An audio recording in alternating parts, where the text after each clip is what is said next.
Le damos la bienvenida hoy día en nuestro estudio del libro de los Salmos, Salmo capítulo 24, y vamos a estudiar el versículo 1 al 10, y hoy comenzamos con la primera parte de Salmo capítulo 24.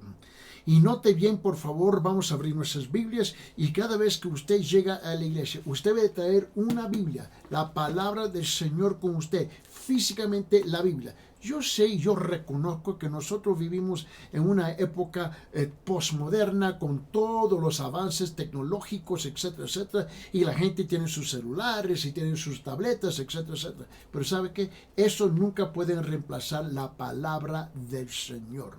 Y cada vez que usted llegue a la iglesia debe llegar con una Biblia en la mano, un cuaderno y un lapicero, una pluma para tomar notas. Sabe que la iglesia, nosotros no estamos aquí para entretenerlo, estamos aquí para entrenarlos en el consejo completo de la palabra del Señor. Hoy comenzamos con la primera parte del Salmo capítulo 24 del versículo 1 al 10 y vamos a titular esto: ¿Cómo entrar y reverenciar la presencia del Señor?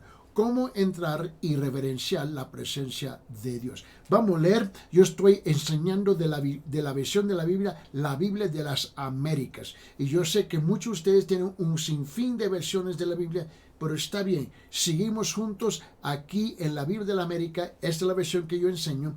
Y es aquí, comenzando con versículo 1, Salmo capítulo 24 hasta el versículo 10. Vamos a leer. Dice: Del Señor es la tierra y todo lo que hay en ella, el mundo y los que en él habitan, porque él la fundó sobre los mares y la sentó sobre los ríos. ¿Quién subirá al monte del Señor? ¿Quién? ¿Y quién podrá estar en su lugar santo? El de manos limpias y corazón puro, el que no ha alzado su alma a la falsedad, ni jurado con engaño. Ese recibirá bendición del Señor y justicia de Dios de su salvación. Tal es la generación del Señor y justicia del Dios de su salvación. Tal es, mira, dice aquí, y tal es la generación de los que buscan y los que buscan su rostro, como Jacob, oh Señor. Alzad, oh puertas, como dice, vuestras cabezas, alzaos vosotras, puertas eternas, para que entre el Rey de la Gloria. ¿Quién es este Rey de la Gloria? El Señor fuerte y poderoso. El Señor poderoso en batalla. Alzar, oh puertas, vuestras cabezas, alzad las puertas eternas, para que entre el Rey de la Gloria. ¿Quién es este Rey de la Gloria? El Señor de los ejércitos, el Rey de la Gloria. Vamos a tomar en cuenta aquí unos principios bíblicos, ¿no? Y tenemos que comprender que los salmos tienen varias categorías, o distintos salmos que son únicos. Y ahora hay varios sistemas de división entre los salmos que están disponibles hoy día, y yo utilizo este siguiente, ¿no? Y quiero que usted vea conmigo, porque hay una variedad de ideas y extensión de temas del salterio, que así se nombra los salmos. Primeramente, permíteme dar una breve introducción al libro de los Salmos. Tenemos primeramente los salmos que se nombran las naturalezas. La naturaleza, ¿no? Por ejemplo, Salmo capítulo 8, Salmo capítulo 19, Salmo capítulo 29, Salmo capítulo 104. Son ejemplos de los salmos de la naturaleza. Los hebreos que vivían apegados a la tierra eran amantes de la naturaleza, ¿no? Y sin embargo, su amor a la naturaleza nunca fue un fin en sí mismo, sino era un medio que les señalaba al Dios de la naturaleza y los inducía a magnificar, ¿no?, su majestad y poder creadores. Y luego tenemos un segundo grupo de salmos, y eso se nombran los históricos y nacionales. Los históricos y nacionales, ¿no? Y eso va a incluir, por ejemplo, Salmo capítulo 46, Salmo 68, Salmo 79, Salmo 105 y Salmo 106, por unos ejemplos, ¿no? Y Salmo 114. De los grandes incidentes del pasado, ¿no? por deprimentes o reanimadores que hubieran sido, los salmistas extraña amonestaciones en cuanto a la conducta diaria y la inspiración para el futuro. Su lealtad a Dios era siempre el punto central de su patriotismo. Era el quien lo inspiraba en tiempos de crisis nacional. Luego tenemos la tercera categoría de salmos, los didácticos. ¿No? Los didácticos, ¿no? Y esto incluye Salmo capítulo 1, Salmo capítulo 15, Salmo capítulo 35, Salmo capítulo 71. Estos son los salmos que abundan en los consejos morales, ¿no? En los consejos éticos y en los consejos religiosos. Y luego tenemos una cuarta categoría que son los salmos mesiánicos. Estos son los salmos mesiánicos. Y esto representa Salmo capítulo 2, Salmo capítulo 22, Salmo capítulo 69, Salmo capítulo 72, Salmo capítulo 110, unos ejemplos. Ahora, aquí se presenta al Mesías en su carácter divino humano, de la misma manera que lo enseña en el Nuevo Testamento Dios hombre. Y en su humildad presenta al Mesías como en su humildad y también en su exaltación, en su sufrimiento y también en su gloria, en su servicio sacerdotal y en su dignidad como rey, y en el triunfo final y también en la bienaventuranza de su reino eterno. Ahora, el cuadro que se presenta aquí es al Nuevo Testamento de Cristo como profeta, como sacerdote, como redentor, como rey, está predicho en los salmos, ¿no? Y mucha gente ha reducido los salmos a un devocional y nada más. Y se ha dicho que de los salmos casi podría compilarse, ¿no?, un tratado sistemático sobre la persona del Mesías.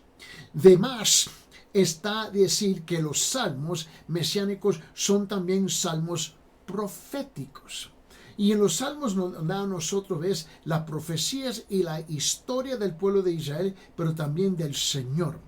David no solamente fue un cantor, que es el autor de muchos de los salmos, ¿no?, sino también él fue un profeta. Y eso lo puede ver en el Nuevo Testamento, en el libro de los Hechos en capítulo 2, Hechos capítulo 29 y Hechos capítulo 30. Y luego tenemos otra categoría de salmos, son los penitenciales. Los salmos penitenciales, por ejemplo, Salmo capítulo 6, Salmo capítulo 32, Salmo capítulo 38, Salmo 51, Salmo 102, Salmo 130 y Salmo 143 son unos ejemplos de esto. Aquí es donde David se destaca como uno de los grandes penitentes de la Biblia, ¿no? Es verdad que pecó gravemente, eso es cierto, eso está registrado muy claro en la Biblia, ¿okay? Pero en verdad que pecó gravemente, pero también es cierto que repudió enérgicamente su pecado, rindiéndose con dolor y contrición a los pies de su Salvador.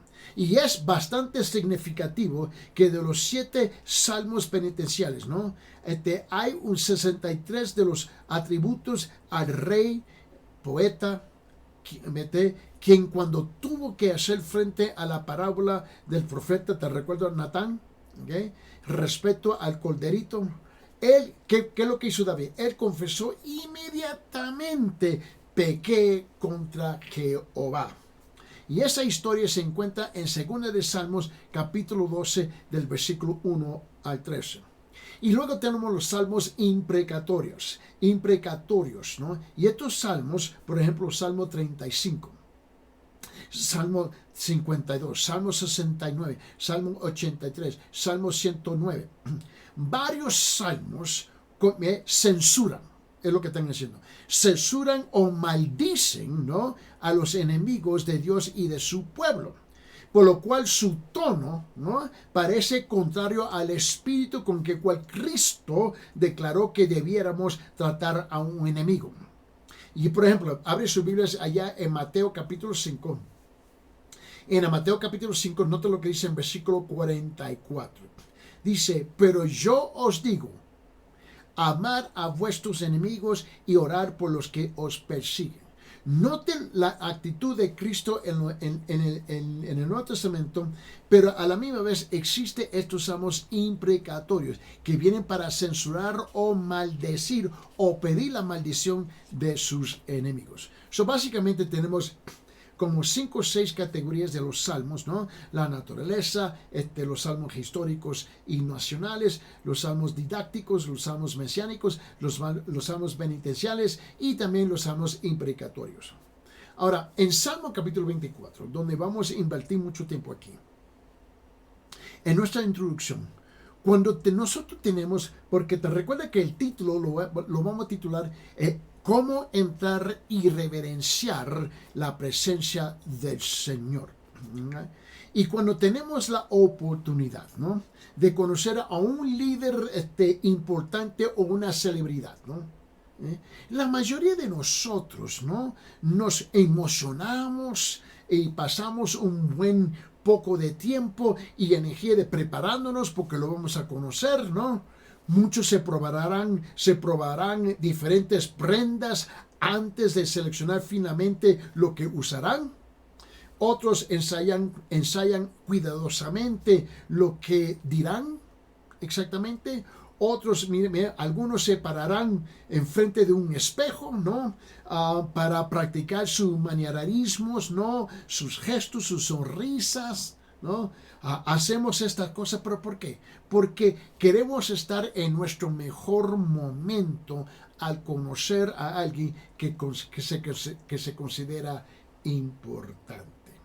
Y aquí en este Salmo 24, ¿no?, trata de prepararse para una audiencia con la personalidad más magnífica y memorable y majestuosa de todos los tiempos, el Señor, el Rey de la Gloria.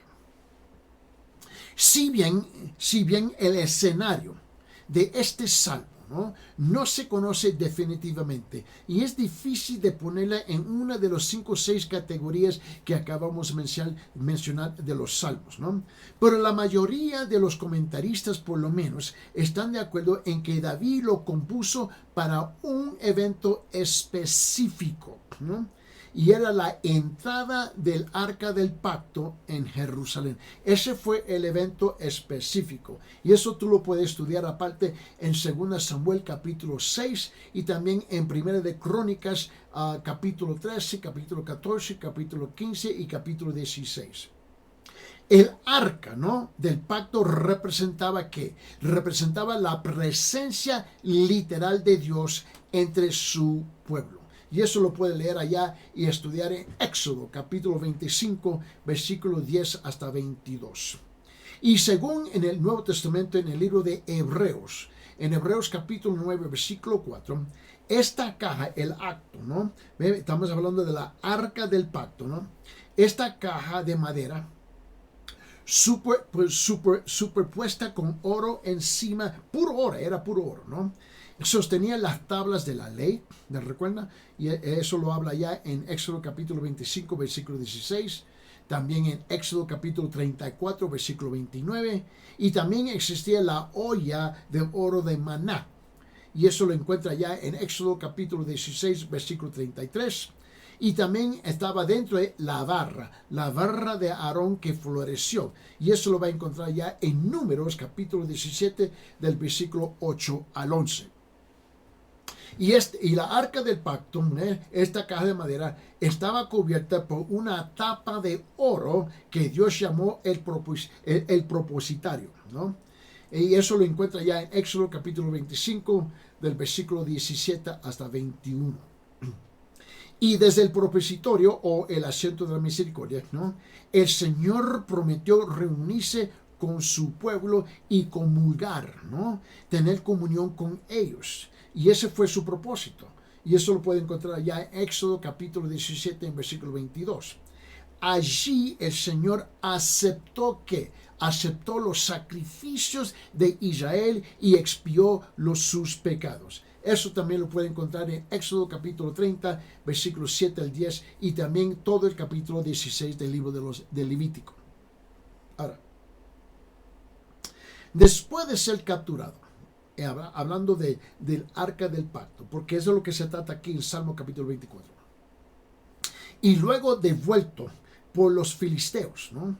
El arca había descansado en la casa de Abinadab, que en Kiriath Jearim, durante más de 60 años. Te puedes imaginar eso, más de 60 años.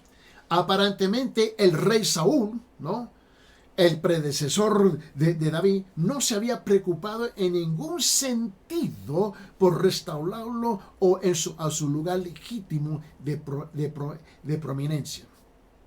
Su incapacidad, hablando de Saúl, para reconocer la importancia crucial de la presencia de Dios en su vida y en medio de su pueblo y la nación, contribuyó a su fracaso como rey. Por esa razón no podemos descartar este Salmo 24. Y no se olvide que ahorita le estoy dando la introducción a este Salmo. Pero David tenía un corazón completamente diferente, ¿no?, siendo un hombre según el propio corazón de Dios. Abre sus Biblias allá en Hechos capítulo 13, versículo 22. Hechos capítulo 13, versículo 22, ¿no? Porque David anhelaba llevar el arca a Jerusalén. Mira lo que dice en Hechos capítulo 13. Guarda su lugar aquí en Salmo 24. Y note lo que dice aquí en Hechos capítulo 13, versículo 22. Dice, después de quitarlo, les levantó por rey a David, del cual Dios también testificó y dijo, he hallado a David, hijo de Isaí, un hombre conforme a mi corazón, que hará toda mi voluntad, ¿no? Ve, David era muy diferente a Saúl. Comprendió completamente la importancia de la presencia del Señor entre su pueblo. Cuando finalmente llegó ese día, fue un día de gran celebración, y es aquí donde entra Salmo capítulo 24. Y las escrituras registran que el pueblo gritó en voz alta, ¿no? Y sonó trompetas. Y David bailó delante del Señor con todas sus fuerzas, ¿no? Y otra vez, esto está relacionado con Salmo 24. Pero al momento, fíjese lo que dice, abre su Biblia en 2 Samuel. Y en 2 Samuel dice esto, capítulo 6, versículos 12, 13, 14 y 15. 2 Samuel, capítulo 6, del versículo 12 al 15. Vamos a leer, mira lo que dice. Dice, y dio aviso el rey David, diciéndole, el Señor ha bendecido la casa de Obed-Edom y todo lo que le pertenece a causa del arca de Dios. Entonces David fue y con alegría hizo subir el arca de Dios de la casa de Obed-Edom a la ciudad de David. Y sucedió que cuando los portadores del arca del Señor habían andado 6 pasos, él sacrificó un buey y un carnero cebado. David danzaba con toda su fuerza, en versículo 14 dice, delante del Señor, y estaba vestido con un efod de lino. Arca del Señor con aclamación. Mira bien, dice aquí, David y toda la casa de Israel hacían subir el arca del Señor con aclamación y sonido de trompeta. Otra vez, esto es lo que se trata aquí, el Salmo 24, ¿no? Ahora, la llegada de la presencia de Dios en Jerusalén, sin embargo, llamó a algo más que la celebración, sino lo llamó a la santificación. Si entramos en la presencia del Señor, debemos ser santos. Y note que aquí en este salmo nos enseña muchas cosas para nosotros hoy en día, en esta época de la iglesia, donde lamentablemente hay muchos que van a la iglesia arrastrando chanclas, llegan tarde, no les importa, llegan sin una Biblia, se sienten con los brazos cruzados, esperando de ser entretenidos en vez de ser entrenados en la palabra de Dios. ¿Sabe que nosotros entramos, le faltamos reverencia a la presencia del Señor? Creemos que la gracia nos da el permiso de faltarle respeto a Dios. Tú nunca tienes el lujo de faltarle respeto a Dios. Por esa razón, este salmo nos instruye a nosotros y nos da una tremenda enseñanza, ¿ves? Cómo entrar y reverenciar la presencia del Señor. Debemos buscarlo y apartarnos para Él. Este es el mensaje fundamental de Salmo capítulo 24. David escribió para instruir a los israelitas, ¿no? Y a nosotros acerca de entrar en la gloria de la presencia de Dios. Pero también Salmo 24 es un himno, si no lo sabe. Es un himno lleno de aplicación práctica a la congregación de los israelitas que estaban recibiendo la morada de la presencia de Dios entre ellos. También a las congregaciones de creyentes que buscan la presencia del Señor hoy en día, ¿no? Y también a los creyentes individuales cuyos cuerpos son la morada del Espíritu Santo de Dios. Ahora, el Salmo 24 también está lleno de implicaciones proféticas hablando del Señor Jesucristo. Ya puede ver por qué este salmo es difícil de ponerlo en una categoría de los que yo acabo de mencionar, ¿no? Primeramente, este salmo completa la trilogía, ¿no? ¿Ves? Eso incluye Salmo capítulo 22, Salmo capítulo 22 y Salmo capítulo 23. Sobre Cristo el pastor, ¿no? La segunda cosa de este salmo es que predice el regreso de Cristo a la tierra. ¿Para qué? Para establecer su reino con Jerusalén como su capital. Abre sus Biblias aquí y vamos a ir al revés. ¿Ves? Vamos de Salmo capítulo 24 y vamos del versículo 7 a 10. ¿No? Al revés, en el orden. Noten lo que dice aquí, porque aquí está prediciendo, está profetizando. Es el regreso de Cristo a la tierra para establecer con Jerusalén su capital, ¿no? Dice en versículo 7, alzad, oh puertas, vuestras cabezas, alzaos vosotras, puertas eternas, para que entre el Rey de la Gloria. ¿Quién es este Rey de Gloria? El Señor fuerte y poderoso, el Señor poderoso en batalla. Alzar, oh puertas, vuestras cabezas, alzad las puertas eternas para que entre el Rey de la Gloria. ¿Quién es este Rey de la Gloria? El Señor de los ejércitos. Él es el Rey de la Gloria, Selah. Y la tercera cosa aquí es que Cristo es el único. Él es el único que cumple perfectamente sus condiciones. Él es completamente limpio y puro. Mira lo que dice en Salmo capítulo 24, pongamos las narices, la vista aquí en la Biblia, por favor, y mira lo que dice en versículo 1, Salmo capítulo 24. El de manos limpias y corazón puro, el que no ha alzado su alma a la falsedad, ni jurado con engaño.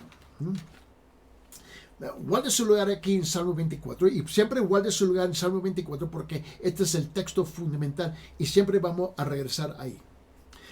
Abre sus Biblias en 1 de Pedro capítulo 2.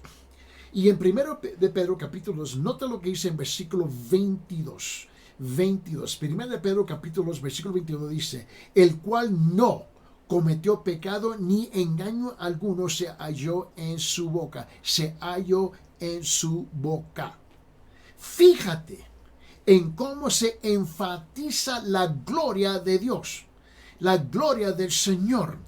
La gloria de Dios se ve en su poder que se revela en su creación. De eso es lo que se trata los primeros dos versículos del Salmo 24 y también en su pureza o santidad.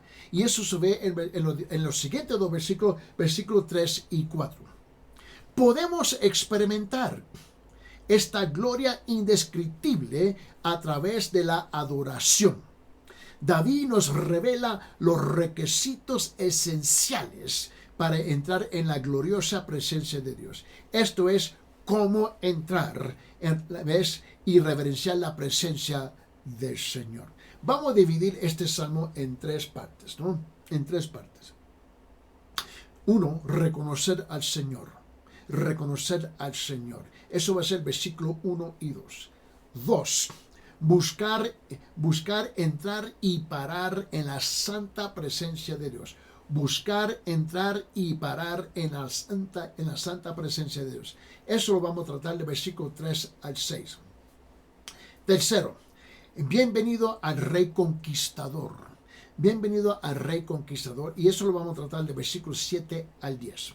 Vamos a comenzar con la primera parte, que es reconocer al Señor, y vamos a enfocar todo el tiempo aquí en Salmo capítulo 24, versículo 1 a 2. Vamos a regresar otra vez a leer en voz alta versículo 1 y 2. Dice, del Señor es la tierra y todo lo que hay en ella, y el mundo y los que en él habitan.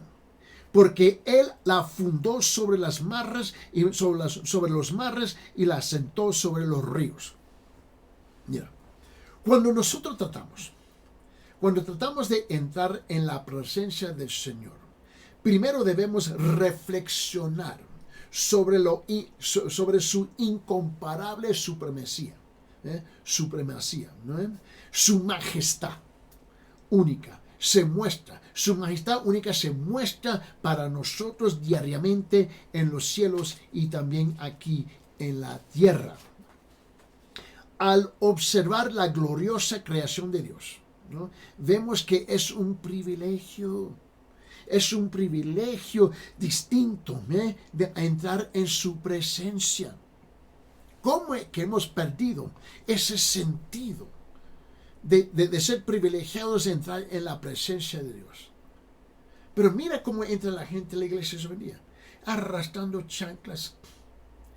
Vienen con sus celulares para jugar con ellos y ahí están texteando. Y no me diga que no, porque yo literalmente me he estado sentado en esta iglesia a la par de gente que están con su celular y jugando, texteando. Y hablé con el pastor sobre este asunto. Mira, y se han perdido el sentido glorioso de estar en la presencia del Rey de la Gloria. Aquí, en este punto, es donde yo quiero enfocarme un poco.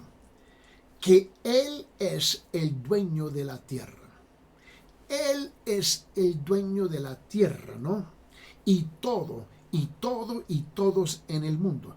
¿Lo digo yo? No. Mira lo que dice en versículo 1, Salmo capítulo 21. Dice, del Señor es la tierra y todo que hay en ella, el mundo y los que en él habitan. Usted es dueño, nosotros somos dueños de absolutamente nada. Muchas personas tienden, y aquí está el problema, muchas personas tienden a ver los cielos como el dominio de Dios y la tierra como nuestra, y están demasiados equivocados. David comenzó este salmo con una simple declaración. La tierra pertenece al Señor. Regrese conmigo. Mira lo que dice el versículo 21. Del Señor. Ahora, este salmo, este versículo, Salmo 24, versículo 1, tiene tres partes. Nota la primera parte. Del Señor es la tierra. Del Señor es la tierra. Y todo lo que hay en ella, el mundo y los que en él habitan, ¿no? De Jehová es la tierra. Mira, ¿sabe lo que esto significa? Esto significa, por supuesto, ¿no?, que no nos pertenece nada. Si bien cada uno de nosotros ocupa un lugar en la tierra y muchos de nosotros poseemos bienes de propiedad aparte de la tierra, no podemos realmente reclamarlo como propio, porque no es nuestro. ¿Sabe lo que somos? Somos inquilinos en este mundo, no propietarios. Dios es dueño de ella y Él nos la presta. Él nos está prestando esta tierra. Somos meramente mayordomos, nada más. Somos administradores de su propiedad que le pertenece a Él. Su mundo le pertenece a Él. A cambio de cuidar su propiedad, el Señor ha concedido las provisiones de la tierra y la fecundidad, ¿no? Para sostenerlos. Dios no solo tiene el título de la tierra, sino también de todo lo que hay en ella. Ahora, note la segunda parte de versículo 1 de Salmo capítulo 24. Mira lo que dice. Del Señor es la tierra, ahora subrayar esta parte, y todo lo que hay en ella. Esta es la segunda parte de ese versículo. Y todo lo que hay en ella. En la Reina Valera dice, en su plenitud. En su plenitud. Esto es lo que se entiende por la plenitud de la misma. Todo lo que llena la tierra, todo lo que contiene, también le pertenece a Él, no a nosotros. Mira, realmente lo que necesitamos es captar esta verdad aleccionadora. Pensamos en las posesiones como nuestras. Después de todo, lo hacemos, trabajamos para ellos y lo compramos, ¿no? Hacemos, trabajamos y compramos, ¿no? Pero esta escritura aquí en Salmo 21 enseña que lo que tenemos no es realmente nuestro. Todo, incluida las posesiones que tenemos, pertenece a Dios porque salió de esta tierra en cuanto Él creó. Obtenemos estas cosas a través de ¿qué? De las habilidades y el poder que Él nos da. Usted no se nació, usted no se hizo mismo, usted no se dio los dones y las habilidades. Todo es un regalo de Dios, e incluso tu vida. Permíteme mostrarlo. Guarde su lugar ahí en Salmo 24. Vaya juntamente conmigo en Deuteronomio capítulo 8. Deuteronomio capítulo 8. Deuteronomio capítulo 8, versículo 17-18. Versículo 17-18. Mira lo que dice. No sea, y mira lo que dice. No sea que digas en tu corazón, mi poder y la fuerza de mi mano me han producido esta riqueza. Mas acuérdate del Señor tu Dios, porque Él es que te da el poder para hacer riquezas, a fin de confirmar su pacto, el cual juró a tus padres como en este día. El Señor posee todas las propiedades de la tierra, todas. Todas las posesiones de la tierra le pertenecen a Él. Además, todas las personas de la tierra son suyas. Esta es la tercera parte del versículo 1. Vamos a regresar al Salmo capítulo 24, versículo 1. Dice, del Señor es la tierra y de todo lo que hay en él. Y esta es la tercera parte, subrayar. En el mundo y los que en él habitan. El mundo y los que en él habitan. Incontables millones de seres humanos en toda la tierra se consideran a sí mismos como los dueños y los gobernadores de sus propias vidas. ¡Qué lindos somos! Ciertamente tenemos una medida de control sobre nuestra vida, pero es muy limitada. Nuestras decisiones determinan en gran medida nuestros destinos. Tomamos decisiones todos los días que afectan nuestras finanzas y también nuestra posición en la comunidad, además de nuestra salud, las relaciones y la felicidad. Pero al final debemos responder a Dios, darle cuenta a Él. Esa es la realidad. Por nuestras vidas, por nuestras palabras, por nuestras acciones, por nuestros pensamientos y por nuestros motivos. Independientemente de los autosuficientes que podamos pensar que somos, cada uno de nosotros debe un día estar ante Dios en juicio. Todos vamos a tener que presentarlos ante Dios en juicio. Abre sus Biblias en Eclesiastés capítulo 11. Eclesiastés capítulo 11. Guarde su lugar ahí en Salmo 24. En Eclesiastés capítulo 11 dice esto en versículo 9. Escuche estas palabras cuidadosamente. Sígueme juntamente en la lectura de su Biblia. Mira lo que dice. En versículo 9, Eclesiastés capítulo 11 dice, alégrate, Jabón. A mí dice, alégrate, joven, en tu mocedad, y tome placer tu corazón en los días de tu juventud. Sigue los impulsos de tu corazón y el gusto de tus ojos. Más sabe que por todas estas cosas Dios te traerá a juicio. Sigue jugando el jueguito que tenemos. Pero tú un día vas a tener que darle cuentas a él. En ese mismo libro de Eclesiastés, vete al siguiente capítulo, capítulo 12. Y en capítulo 12 dice esto en versículo 14. Capítulo 12, versículo 14, en este mismo libro, Eclesiastés. Dice, porque Dios traerá toda obra al juicio, junto con todo lo oculto, sea bueno o sea malo. Mira, hasta aquí hemos hablado sobre el tema que Él es el dueño de la tierra, ¿no? Y todo y todos en el mundo. Esta es la segunda parte que yo quiero tratar. Que Él creó la tierra tanto por encima como por debajo de los océanos. Mira, vamos a regresar a Salmo capítulo 24 y mira lo que dice en versículo 2. En versículo 2 dice esto. Porque Él, ¿no?, la fundó sobre los mares y la asentó sobre los ríos. Porque Él la fundó sobre los mares y la afirmó sobre los ríos. Aquí está la pregunta clave que necesita ser contestada. Aquí está la pregunta que se tiene que contestar.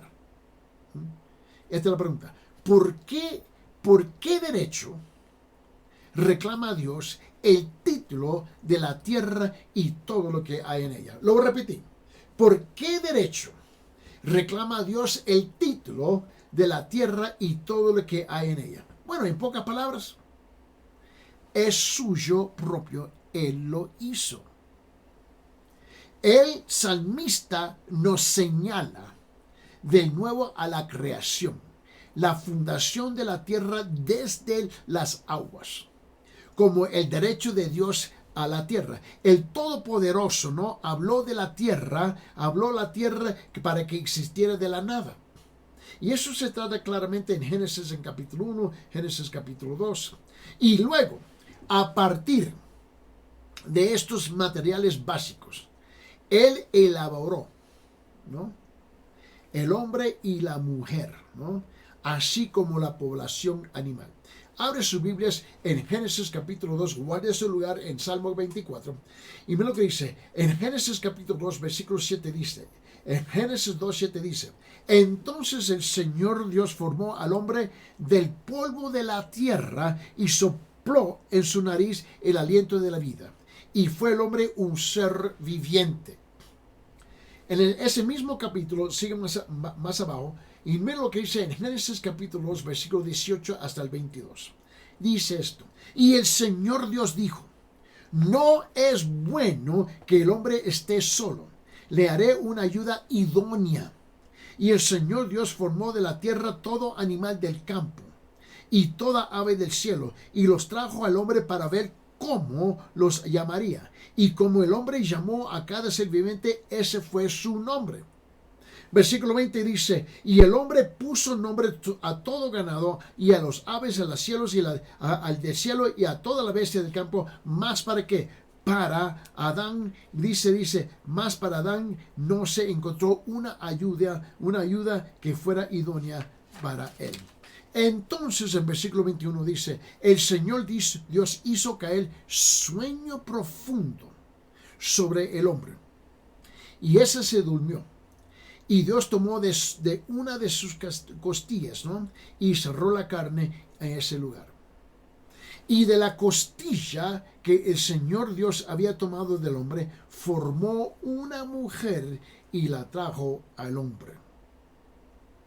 Con esto en mente, muchas personas son propensas a pensar que las cosas que hacemos son el fruto de nuestro trabajo solamente. Pregunta: ¿cómo puede Dios reclamar correctamente la propiedad de nuestras obras? Bueno, la respuesta es simple. Todo con lo que tenemos que trabajar le pertenece a Él. Tus manos, sus ojos, su boca, su nariz, sus oídos, su cerebro y todo lo que contiene.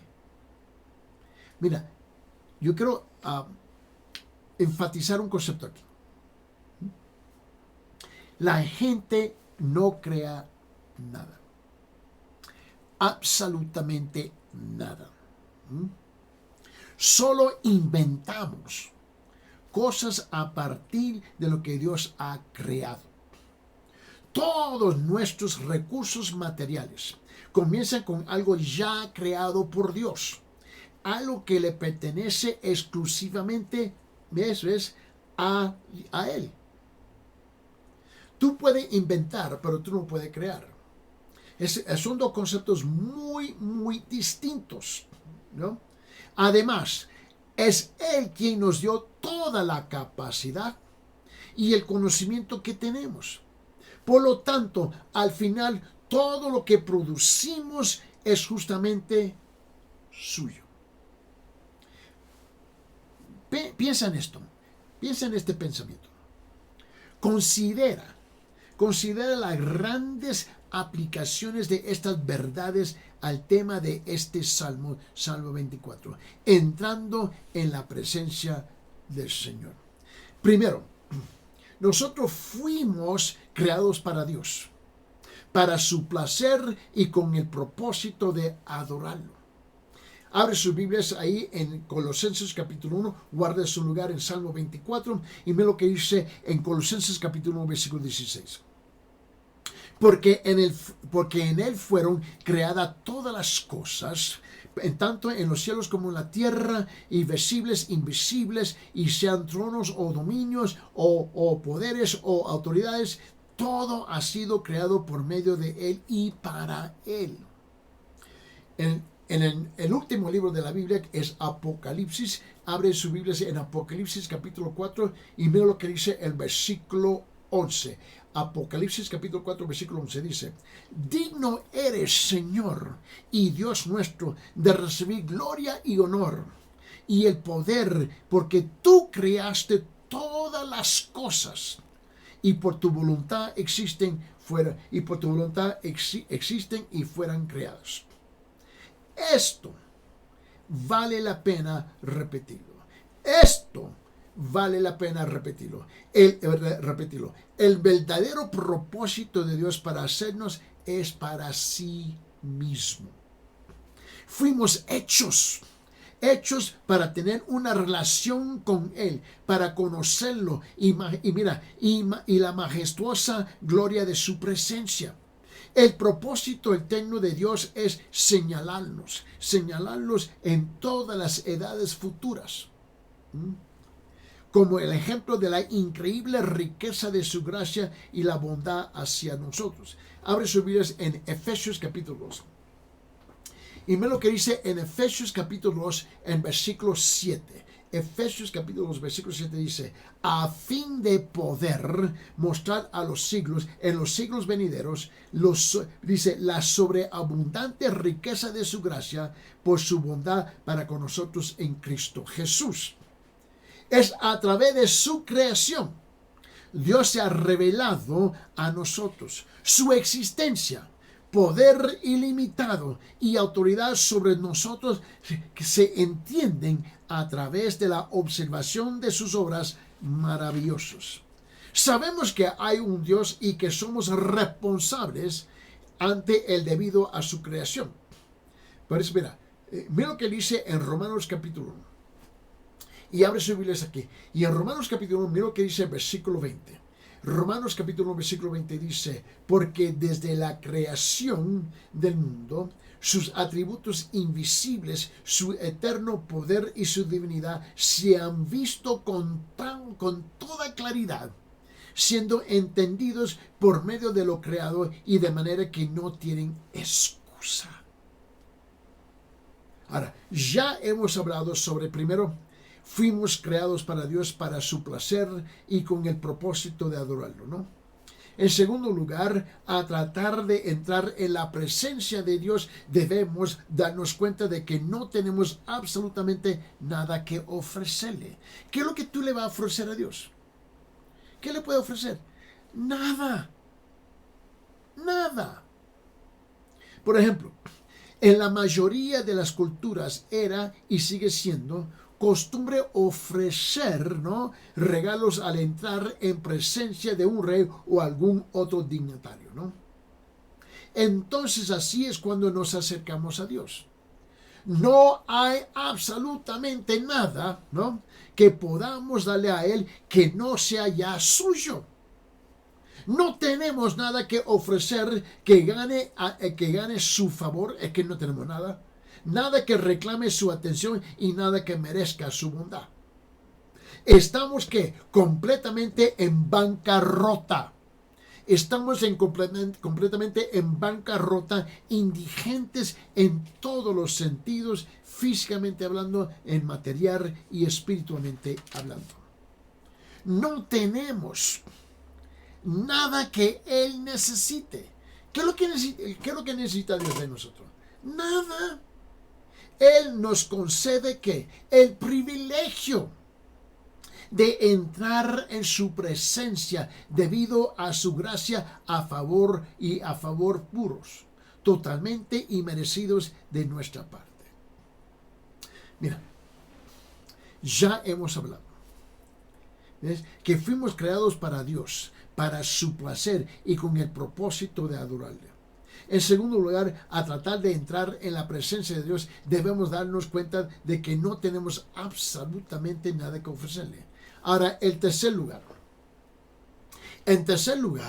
nos damos cuenta de lo indescriptible que es ser invitado a la presencia del Señor. Piénsalo. El Dios que creó la tierra quiere tener comunión con nosotros.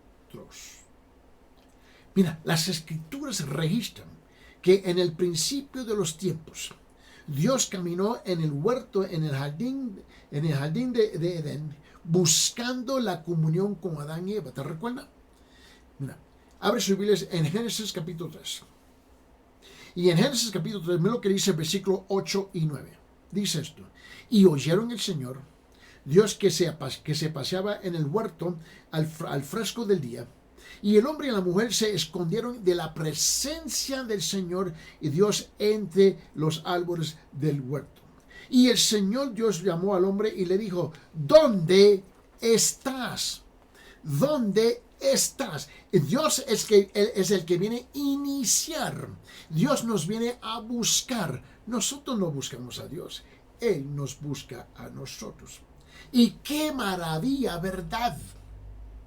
Dios anhela tener comunión con nosotros. Él nos desea. Él no desea nuestras posesiones, sino nosotros. Él nos quiere a nosotros. No todo lo que ofrecemos, sino que nuestros corazones, sino que nuestro tiempo, sino que nuestra compañía, y nuestro afecto, nuestro amor. Por esta razón debemos de tratar de entrar en su presencia y pasar tiempos muy especiales de compañerismo con Él. Abre sus Biblias en 1 Corintios capítulo 10. Y en 1 Corintios capítulo 10, mira lo que dice aquí. En versículo 26. En 1 Corintios capítulo 10, versículo 26 dice: porque del Señor es la tierra y todo lo que en ella hay. Punto. Regresamos a Colosenses capítulo 1. Quiero repetir este concepto, que venga clavando, echando raíces profundas en nuestro ser. En Colosenses capítulo 1, versículo 16 dice: porque en Él fueron creadas todas las cosas, tanto en los cielos como en la tierra, visibles e invisibles, ya sean tronos o dominios y poderes y autoridades. Todo ha sido creado por medio de Él y para Él. En Apocalipsis dice esto, capítulo 4, lo acabamos de leer, pero lo vamos a repetir. En Apocalipsis capítulo 4, versículo 11 dice: digno eres, Señor, digno, y Dios nuestro, de recibir la gloria, el honor y el poder, porque tú creaste todas las cosas y por tu voluntad existen y fueron creadas. De esto se trata, ¿ves?, en buena parte de Salmo 24. Y otra vez en Génesis capítulo 3, dice en versículo 8 y 9, y oyeron al Señor Dios que paseaba en el huerto al fresco de día, y el hombre y su mujer se escondieron de la presencia del Señor Dios entre los árboles del huerto. Y el Señor Dios le llamó al hombre y dijo, ¿y dónde estás? Dios no está equivocado. Él sabe muy bien dónde estaba. Mira lo que dice en Job. Vamos a tratar de concluir aquí. En Job. Y en Job capítulo 7 dice esto en versículos 17 y 18. Job capítulo 7 versículos 17 y 18 dice, ¿qué es el hombre? ¿Qué es el hombre para que lo engrandezcas, para que te preocupas por él? Para que lo examines cada mañana y cada momento le pongas a prueba. ¡Wow! ¿Quién somos nosotros? Por esa razón él dice en Salmo capítulo 8, él dice en versículos 3 y 4, cuando veo tus cielos, obra de tus cielos, obra de tus dedos, la luna y las estrellas que tú has establecido, digo, ¿qué es el hombre para que de él te acuerdes? Y el hijo del hombre para que lo cuides. Escúcheme bien. Él dice, del Señor es la tierra y todo lo que hay en el mundo y los que en él habitan. ¿Por qué? Porque él la fundó sobre los mares y la sentó sobre los ríos. Este es el Señor. Este es el Señor de gloria. Y tú y yo tenemos que aprender cómo entrar y reverenciar la presencia del Señor. De aquí en adelante. La próxima semana continuamos con la segunda parte, Salmo 24.